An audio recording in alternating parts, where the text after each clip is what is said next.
Before we start, just have a couple announcements to make. So, just a reminder, and I'm sure you heard this before, but since the festival is free, we rely on donations and underwriters, and feel free to make donations. You can do that at the info tent. As you know, food's available from our local vendors, and they're ready to serve you some great food. So if you get hungry or thirsty, please make your way over there. As you know, the authors will be taking questions they take questions at the end. When you do come up for a question, make sure you have your question ready and that it's a short question and not a story before you ask the question. And there will, of course, be book signing afterwards at the book signing tent, which is right next to our tent, so that makes it pretty easy. I think that's it. I'm going to introduce our moderator, Beth Kramer, who is the director of the West Tisbury Free Public Library, so I'm sure people know her very well. And as you know, that's a 5-star library, rated 5-star library. I've also have written down here the things that you like to do. I don't have to say that, Beth. Okay, so with that, here's Beth Kramer.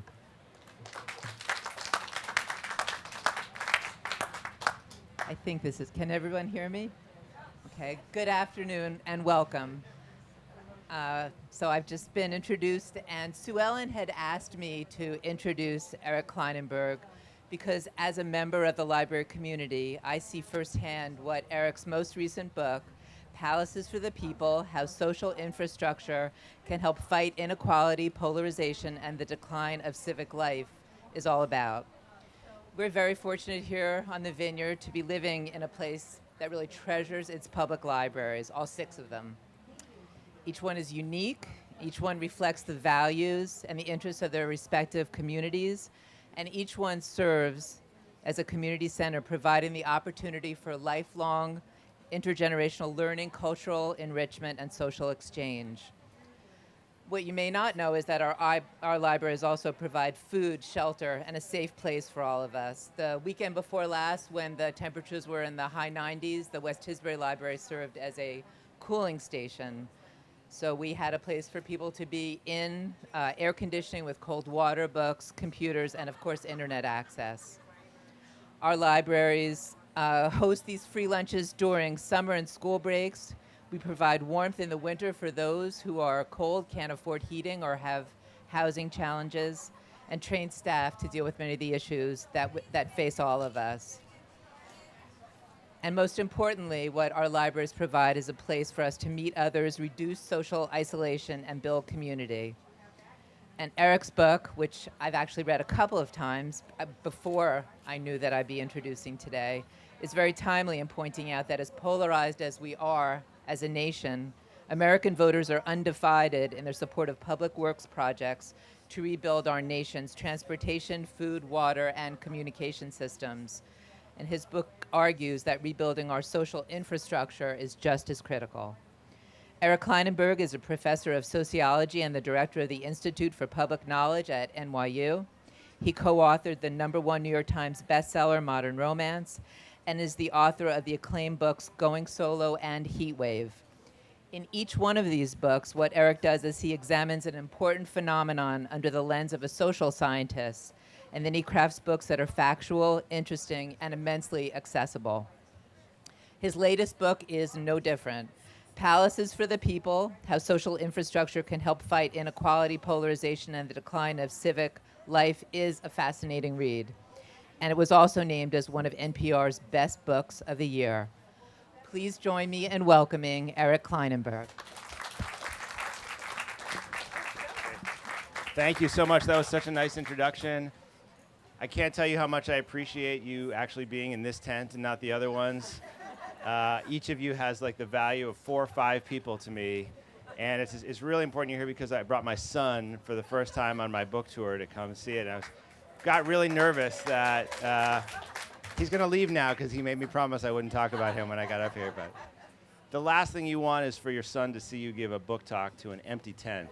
So So we're gonna what we're gonna do in this room this tent for the next 45 minutes is have so much more fun than everybody else at this book festival, and people are gonna start wandering over from all the Pulitzer Prize winners, be like, what's going on in that tent?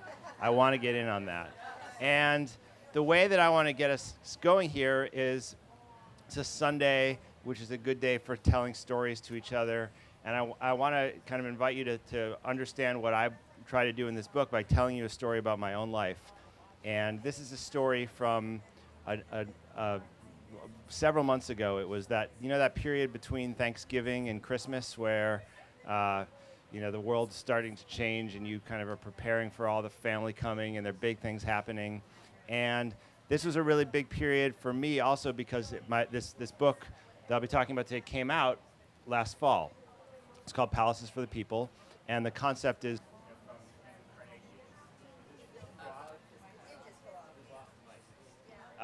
can you hear me if I yell? Is that better? If the mic is back. Okay. So this is a book. It's Palaces for the People. This title comes from Andrew Carnegie. It's his view of what the library is, right? This kind of special institution that lifts people up and is very generous with them. And I was on book tour for a lot of the fall. I was traveling a bunch, and it turns out that when you're on book tour and you're an author, if you're married, if you have a family, this might be news to some of the men in the tent here, but this takes a toll on everybody when you're gone for a long time. And there's all this work that has to happen for the house to work well, right? And when you go away for a long period of time, that typically falls on your spouse, right? And so I've been gone I've been traveling a bunch. And my wife, who's also a professor, also a writer, and does 25 other things, was suddenly in charge with all this stuff at the house. So she was like, me being gone really was putting a toll on her. And so I owed her something, and I owed her a lot. And so I don't know if this ever happens to those of you who have spouses or live with someone, but this is one weekend day, and I came back home, and I was with the family. I woke up really early in the morning, and it was like 7 o'clock or 7:30, and my wife kind of turned to me and she said, hey, honey, I'm going to go out and hang out with friends today. I'll be back around 5 o'clock. Bye.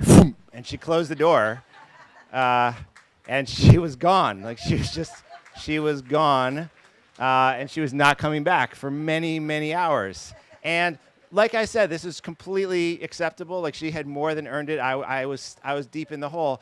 But it created this kind of predicament for me, which is that there's so many hours between 7 in the morning and 5 p.m., and I had to figure out, what I was going to do. So this is the only time I'm going to talk about my son in this conversation today. But so I had two kids. I have a son who was 12 at the time. He's now 13, and a daughter who was 9 at the time, now 10. And the thing you need to know about raising boys now when they're 12 or 13 is that there's actually nothing you need to do anymore. This is not a big issue because there's a whole new technology for parenting called Fortnite. I don't know if you know about Fortnite, but if you don't know about Fortnite, rest assured you never need to deal with your child again. Fortnite, your child wants to do Fortnite more than anything else, and so I could just let my son. I don't let him play Fortnite very much, but this day was fine to have him play some Fortnite because it's a lot of hours, right? But my daughter, at the time was 9 years old, and so this is this life stage for those who haven't had children in a while or haven't had them yet. It's a lovely life stage because they're kind of smart enough and engaged enough and know enough about the world to talk to you and have great conversations, but they also still want to hold your hand and walk down the street with you, right? So it's this kind of sweet time, and I had to do a bunch of stuff with my daughter, and she's pretty picky about what she wants to do. So as it happens, I had just read this article in the New York Times that came out, a few weeks before about the new concept in retail in the United States called the Amazon 4-star store. Do you guys know about the 4-star store? So this is if you don't have a 4-star store, you need to know about it. It's this new idea, and basically Amazon wants to get in the retail game, and they have these stores, and everything in the store has been rated 4 stars or more by Amazon consumers, right? So you know that everything there is going to be amazing. And it was weird to have a New York Times story about it, but it was kind of a sensation when it opened up. People were flocking to the store, and there was a buzz and a scene, so they did the story, and I thought, this would be a thing that my daughter would be willing to do. And so I want to take her down there. And I asked my daughter, would you be up for going to the 4-star store? It's in Soho. It's not too far away. And she was totally up for it. But that wasn't going to be the end of the day, that we needed to do more. And as it happens, like, one of the great things about being a social scientist, which I am, not just a writer, and having children, is that on the weekend you can do all these experiments with them, on them really. And you don't need to get permission from anybody. Nobody's monitoring you. You can just kind of do what you want to do. And so I thought, like, why don't I throw in another component to this experience? And after we go to the Amazon 4-star store, we are going to go to my favorite branch library in New York, which is a branch library in Seward, called Seward Park. And so I threw this in, and I will admit to you what I did not tell her at the time, as my friends from New York walk in, surprisingly, which is that I wanted to skew this experiment. And I doctored a little bit, because I didn't just want her to compare and contrast the Amazon 4-star store and the branch library. I also kind of wanted her to think that the library was more awesome. And so the plan I came up with is that when we went to the 4-star store, I was not going to buy her anything. I was going to say no to everything she asked me for. And then when we went to the library, she could ask me for anything, and the answer was going to be, right? So I was in total control of the situation. And we walked down to the 4-star store, and I have to tell you, it really is an awesome experience to be down there. So they have lots of things. They have, like, a lot of electronic gadgets and party things. They had that, the floating vacuum cleaner that works without you. I think it's called the Roomba. Is it Roomba? Sometimes I say Zumba and everybody laughs at me, but I'm pretty clear now it's the Roomba. Do you know what I'm talking about? And she was very into that. And they had a talking Chewbacca doll, which she spent about half an hour with. And normally I wouldn't like that, but you have to remember, 5 o'clock is when my wife is coming home now, so it's fine to have the Chewbacca. She was with it. And we walked around the store, and at the end of our time there, I realized that she had asked me for about $1,200 worth of stuff. And I said no to everything. And I thought that would make her, frustrated. I'm going to admit here, I probably underestimated how upset she was going to be about that situation, but she was upset. And on the one hand, that was a problem, but on the other hand, one of the things that I wanted to convey in this lesson is that when you have a society that organizes public life and leisure time and free time around consumption, around going to the mall or going shopping, that will often wind up being a somewhat empty and unsatisfying experience. I don't know how many of you do this, but I find, like, even when I go out and spend a Saturday shopping and I get the thing that I wanted, the pleasure, the meaning I get from that object doesn't last all that long. And a lot of the times what happens when I go out is I start seeing all these other things that I really wish I could have, but I can't get them, and I wind up going home really frustrated. That's happening to me as I drive around and look at the houses for sale in Martha's Vineyard this weekend. But we all have our struggles in life. So I wanted her to have that. Now, she was maybe slightly more upset than I had expected, but it was fine. Basically, we pacified the situation. We came out of it, and she was ready to go on to the library. And so we started walking from Soho to Seward Park, which is in the Lower East Side of New York City. Does anyone here know the Lower East Side of New York? Okay, not everybody, but the Lower East Side is like the classic American immigrant neighborhood. I mean, now maybe Jackson Heights, but it's the iconic American immigrant neighborhood. Lots of tenement apartments, and was once very Jewish and Russian, now very Asian and Latino. So it's kind of like when you walk in the Lower East Side, you really feel that part of the American experiment, that's so important, which is the city as a place of incorporation. But also, this came up yesterday in our conversation a bit, the Lower East Side is a place where there's a lot of gentrification. Is that a thing that you think about, gentrification? So, like, if you're the kind of person who wakes up on a Saturday morning and you think to yourself, where today could I find a $12 ice cream cone, at a place where the only flavor is salt? If that's what you're like the Lower East Side is where you want to go. And as you're walking into the Lower East Side, you really feel the tension between these two worlds, like the world of the coffee shop that doesn't take cash and the world of, immigration, right? They're together. And so, my daughter and I are walking, and we talk about gentrification and how that's changing the neighborhood. And you think that's a weird thing to do? Whenever I describe this story, someone gives me this kind of judgy look, like, you're crazy to do that. But it's fine.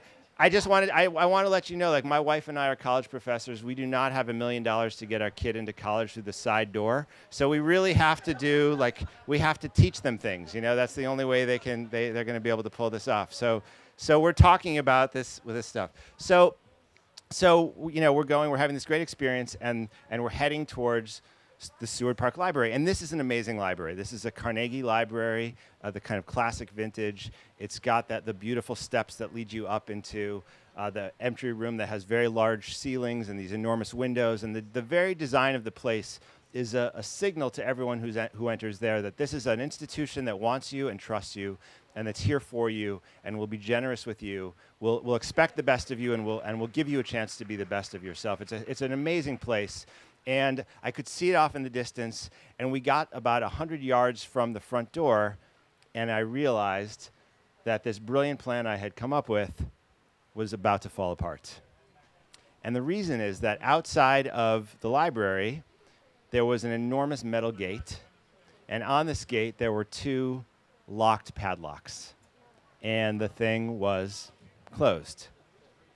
And I had to scramble, right, because this was not part of the plan at all here. And I turned to my daughter and I said, why do you think the library's closed? And she said to me, Dad, everybody knows the library's closed. It's Sunday, And I had just written this book where I spent every day for a year going to branch libraries. So the researcher part of my brain knew that the library was closed on Sundays, but the father whose wife was away until 5 o'clock in the afternoon was desperate for that library to be open, right? I needed that library there. And so I said, why do you think, it's closed on Sunday? And she said, well, Dad, because Sunday is a religious day, people go to church. And I was thinking, well, it is the Lower East Side of Manhattan. That's not really a thing here. But the real thing I was thinking about is actually, like, Sundays used to be the busiest, most popular day for the library in all of New York City until not too long ago, because Sunday is the day when you wake up and you're looking for something to do with your family, and you want to be with your neighbors, and you don't want to just shop. You want to go and be together, in a place that's got a place for you to sit down, and a book for you to read, and things for your kids to do, and programs and community, something like that, right? So Sunday was very popular. Why is it that the library was closed on Sunday? It's not because there's a line in the Old Testament that says, and on the 7th day thou shalt close the libraries. That line does not exist. It's because we have so dramatically slashed the budget for libraries and things like it that we think of those kinds of programs as luxuries. And in fact, there's lots of places in New York where you're lucky to be able to get into a library on a Saturday. And you used to be able to get into a library until late at night, and now you can't get in after 8.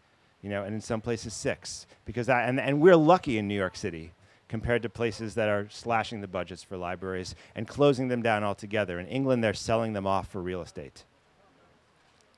So it occurred to me as I was talking to my daughter about this experience and processing it that libraries really matter because, not because they're places for books, although they are, and not because they're places where we learn things, although we do. They matter because they have become one part of what I've come to think of in my work as our vital social infrastructure. And that's a really wonky concept, social infrastructure. It's not one that you probably were talking about at breakfast this morning. But it's the big idea in my book, and I want to explain it to you. But by social infrastructure, what I'm trying to say is that in the same way that there's an infrastructure that makes the circulation of water or power or transit possible, so too is there a set of physical places and organizations that shape our capacity to engage in social life. And when we invest in social infrastructure, when we take care of it, when we design it well, when we maintain it, we generate all of these positive benefits that can actually be quite profound. And at the same time, when we fail to invest in social infrastructure, if we don't design it well, if we don't build it, if we let it fall apart, we become all the more likely to kind of hunker down and stay at home and complain about the crisis in community, which we think is a cultural thing, right? So to give you just one kind of example of another kind of social infrastructure, not just the library, but think about the playground, which is a fairly new invention, the idea of a playground. It's a pretty new thing. In fact, Seward Park in New York sits in the first municipal playground in American history. If you've had children, again, this will be the last time I talk about children in this conversation, and then you can leave, and it'll be fine. But try to come up with a number in your mind about how many relationships have started in the last 100 years of American life because two families happen to go to the same playground that's in their neighborhood around the same afternoon. Like you've got two mothers or fathers or grandparents or caretakers who push the same set of swings around the same time and day, often enough that at some point somebody has to get off their phone and confront the other person, right? And you strike up a conversation, and you see that person often enough, and at some point you get a call and they say, you've got to come and do this or take this work thing that's going to take 20 minutes. And you say to this person who's kind of a stranger, would you mind watching my daughter for a few minutes on the swing? And you can do that because you share this place together.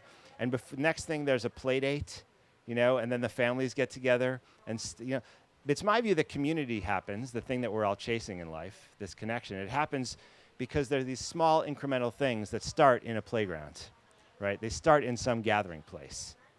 So think about the relationships that happen that way, and then think about the consequences of living in a neighborhood that has no playground where you can go at all, and how much less like you are to build something like that. That's social infrastructure. And it turns out that this is a concept that's been in my mind for a long time. The first book I wrote was a book about a heat wave in Chicago in the 1990s where more than 700 people died in a heat wave that lasted just a couple of days. It was a true catastrophe that very few people remember or talk about, but actually has real significance. And I was just starting graduate school at the time that the heat wave happened, and I grew up in Chicago, and so I was curious about it, and I started looking at the event. And one of the things I did, actually all sociologists kind of have to do this before they start doing anything. I made a map, and I just wanted to look to see kind of where the action was, who died and where were they. And it turned out when I looked at the map the first time, it was the most predictable map in the history of social science. It was like the neighborhoods that suffered the most in Chicago were the segregated, impoverished, vulnerable African-American neighborhoods on the south side and the west side, and everybody knew those places were vulnerable. Scientifically, it was the least interesting thing in the world to find that those places, were vulnerable. Politically, it raised some big questions. Since we knew that, why didn't we do more to protect those places and people? But scientifically, it didn't look that interesting. But then I kind of turned the microscope lens a little bit more and zoomed in, and I noticed this pattern that no one had really seen before, and it's really changed my life having seen this pattern. What I observed is that while it was true that the map of the heat deaths kind of were in sync with the map of inequality in Chicago, there's something much more interesting happening, and that was that there was a bunch of neighborhoods in Chicago that looked demographically on paper like they should have fared catastrophically badly, and did. But there were also a bunch of neighborhoods, and this is what no one had seen, that demographically were pretty much identical to the neighborhoods that fared very badly. In some cases, they were separated by one street from a neighborhood that did very badly. But instead of having lots of deaths, these places turned out to be the safest places you could be in the entire city of Chicago.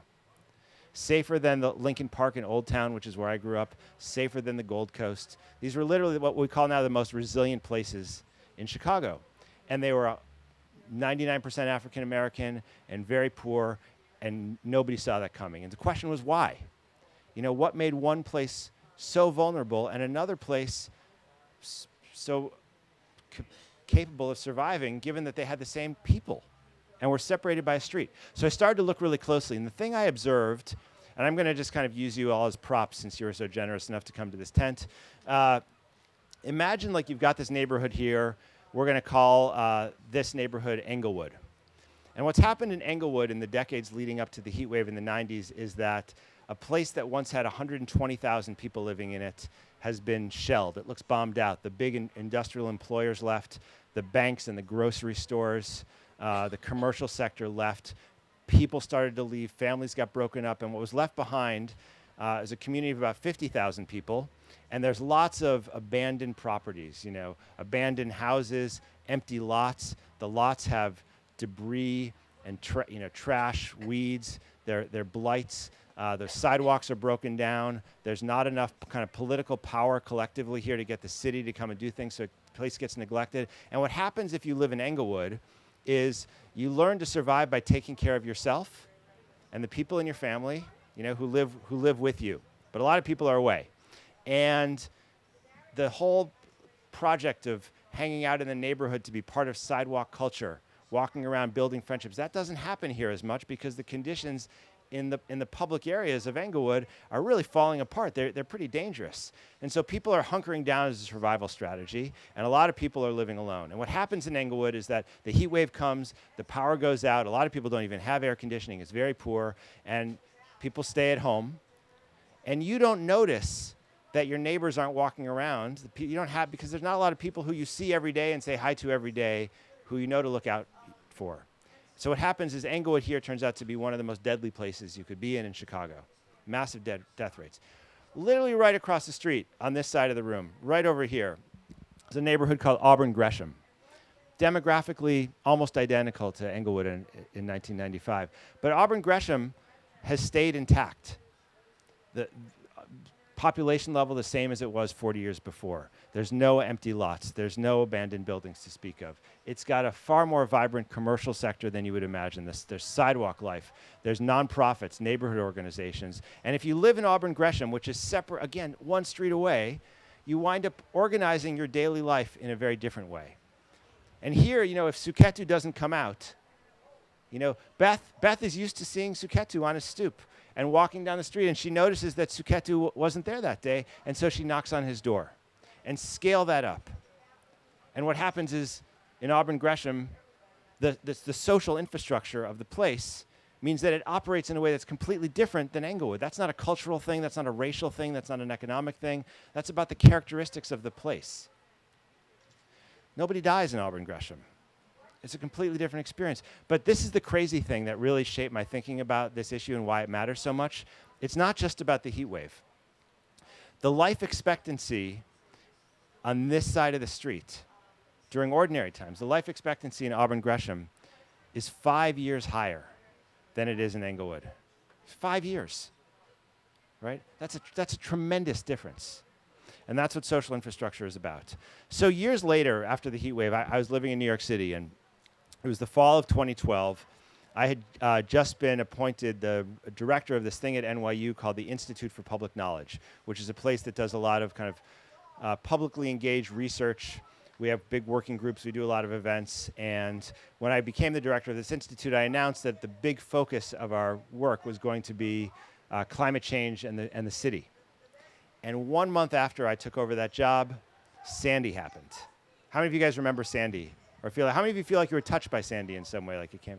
Okay, so Sandy hit, and Sandy really touched us in Manhattan. It touched us in Lower Manhattan. We didn't have power for 5 days. NYU was out of power, and when the power came back on, I sent an email to everybody, and I said, we're going to meet at the Institute today. If you're interested in doing anything that will help us figure out what's going on with this city right now, please show up. And lots of people did, lots of faculty and graduate students and staff, and we started doing all these projects to make sense of climate change and Sandy and the future of New York. And I started writing articles. I wrote a long piece in the New Yorker about adaptation and about social infrastructure and why the city had fallen apart in the way that it did. And one day I was sitting in my office, and I got this phone call from the Obama administration. You guys remember the Obama administration? Does anyone here remember them? Yes. Feels like so long ago, doesn't it? I like to think of that as the age of reason. And they said, listen, we've been following the work you've been doing on Sandy and your work on social infrastructure, and we want to get thinking about it and working on it more seriously. And we have just sponsored this program from congressional relief funds for Sandy. There's about $50 billion that went to states and cities affected by Sandy. And we just started this program called Rebuild by Design. And the idea was that we want to have an international design competition to get the world's best architects and landscape architects and engineers thinking about what it means to build 21st century infrastructure. And that was a really exciting opportunity to do that, and it was kind of a surprising thing to get. But it was really important to incorporate these ideas about social infrastructure into the post-Sandy planning, because I don't know how many of you remember this, but right after Sandy hit New York, and people in that city, and I think in Boston and Washington, a lot of places around the northeast of the United States realized just how vulnerable we were. There was a very strong response from leading engineers and policy officials in New York about what New York City needed to do. And I swear you could find this now if you go look at the old copies of the New York Times, but the big policy idea right after Sandy, what does New York City need to do? Tell me if this phrase sounds familiar. This is what people were arguing. New York City needs to build a... That was so lackluster, build a wall. Like I promise you I could give this speech in other cities and I would get a much more robust response. You know, Martha's Vineyard, you got to step it up here. But yeah, this seawall, that's a very polite way to put it, right? So build a wall, and that really is the case. Like there are these designs that were all over the city. It was like giant walls around Manhattan. And you know, that turns out to be a pretty bad idea for a bunch of reasons. I mean, so I don't want to be glib about this. I mean, there are a bunch of cities that would not exist today were it not for the walls that are protecting them from the water that's coming. Like New Orleans, if you've been to New Orleans, does not exist without seawalls. Venice, as you know, London, all of the Netherlands. Like seawalls are important things to have in places, but seawalls actually also can introduce a bunch of problems. Like if you ever build a giant seawall, you then have to live behind it. So you look out not at the ocean, but at a giant wall, and that's difficult. And it turns out if you put in a seawall in a place where there's a fragile ecosystem, like imagine a place like Hudson River and all the towns around it and all the life around it, if the seawall is closed a lot, that changes the flow of water and disrupts the ecosystem, right? And then there's this other problem, which is a bit of like a national security thing. And I want to tell you that in order to play this role for the federal government, I had to go through a bunch of security clearances. And the thing I'm thinking of here, it's a bit of a secret, but I feel like since it's Martha's Vineyard, you guys seem like very trustworthy people, and I can tell you this. So I'm gonna let you in on this thing. But it turns out if you build a giant seawall to protect Manhattan, we promise me that you're not going to go telling this to everyone because I could get in a little bit of trouble, but. Is that okay? Okay, so if you go to the west, like the far west side of Manhattan, and you look across the river, there is an entire state called New Jersey, right? Do you know that? Okay, please don't let everybody find out about that, but it's really there. And if you build a giant seawall to protect Manhattan, where do you think the water and sediment goes when it smashes into, right? Okay. Now, I know what you're thinking. I have some friends who think the same thing, like maybe that's not the worst thing in the world, right? But let me tell you, you look like a lovely person, and there's some really good things about New Jersey, like it's gotten better, right? Chris Christie's gone. There's the Sopranos, Bruce Springsteen, the boss. I mean, you don't want to just throw out New Jersey. So let's say, as good neighbors, we decide to throw New Jersey into the plan, and we extend the wall so it covers New Jersey. I grew up in the Midwest, so I wasn't fully aware of this, but do you guys know that just south of New Jersey, there's a whole other state called Delaware? And when you go south of there, I'm pretty sure it's Maryland, and then you get to Virginia. My geography's gotten much better in the course of doing this, but the question basically you need to be asking is, where do you want to stop building the wall, right? And to be honest, guys, we need to ask that question whether what we're talking about is water or people, right? Where do we want to stop building the wall? And the thing about the wall is, whether it works or not, there's all these other things it does. And one of the things a wall does is it provides a statement about the kind of people we are and the kind of world we want to live in.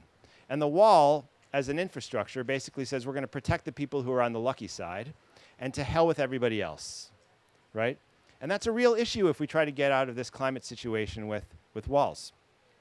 So there was this one day when I was working with this amazing team of designers that had done incredible work in New Orleans. And they said to me, look, like, Eric, we've been working very hard to come up with a plan that's worthy of rebuild by design. And we think we finally come up with an answer. And we want to tell it to you. It's called a resilience center. This will be the last story I tell you. And I said, that sounds amazing. Resilience center, who wouldn't want a resilience center? Can you tell me about it? And they said, yes.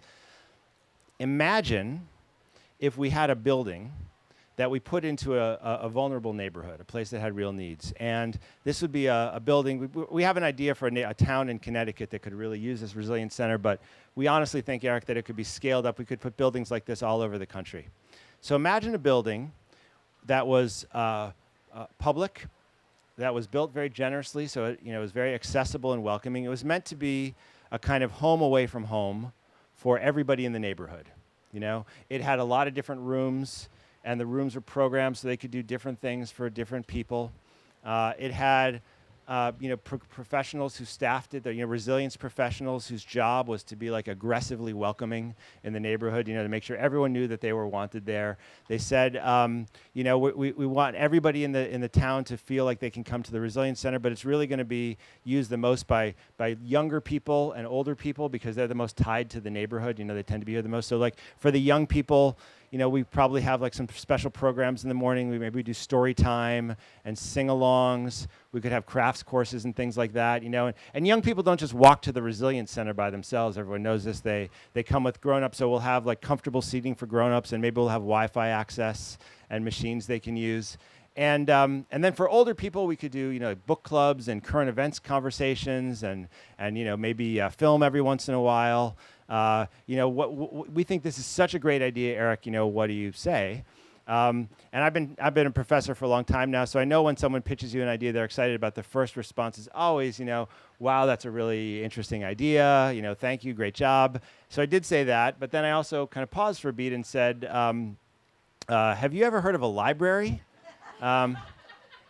Because what these guys had done, these brilliant, brilliant designers and engineers had done, is they had redesigned the wheel, right? They had forgotten about this incredible institution that I think for many of us is part of our daily life and is a crucial part of our daily life, vital social infrastructure, but for too many Americans now has become something that we have taken for granted and forgotten and walked past and thought, I don't need that because I have Amazon and I have, I have a 4-star store. In fact, maybe some of you saw this. A year ago, there was an article published by an economist in Forbes. Did you guys know did anyone see this article? It was an article in Forbes, and this economist said, the library is now obsolete, and I propose that until someone can show me the cost-benefit analysis that cashes out the value of the library, we should knock them all down and replace them with, do you know? Amazon stores. Amazon stores. Amazon stores, okay? And it was a crazy, crazy proposal, but I think this economist was tapping into something in the zeitgeist right now, which is that if we're going to get out of our problem, we need a new technology. We need the market to work. And my book, and this is the last thing I'll say before we open up for conversation. The argument that I'm making in Palaces for the People, the argument of this book, it's not really a book about libraries so much as it is an argument for what we used to call the public good, or public goods more generally. These things that we collectively decide are worth investment, are worth building, are worth maintaining. They're worth designing well. I mean, think of the New York Public Library, or I understand there's a Carnegie Library that's here, on Martha's Vineyard. Think about the Boston Public Library. I mean, think about some of the great facilities that we built, the Central Park, around the country that have fundamentally shaped our daily lives and created opportunities for us to become the kind of good society that I'm guessing people who are here at this festival feel urgently like we need to do once again. And the reason I make this argument is because I fear that in our rush to find something new and to disrupt things, or in our rush to throw out some things that aren't working so well, we have begun to overlook and neglect some of the most amazing institutions that we've already built. And we failed to invest in them so that they can update and renew themselves and become more and more relevant. The library is a very dynamic institution, and in some places it's really working well. But in too many places, the libraries and the playgrounds and the central parks and the public schools, the public goods and social infrastructure that made this country work well once, have fallen apart. And it's my argument that if we're going to get out of this horrible mess that we're in, and it really is horrible and it really is scary, yes, we have to do the right thing in the next election, But that's just going to be a temporary thing unless we get back to the foundations and start building up our democratic culture at the foundations. Thank you very much.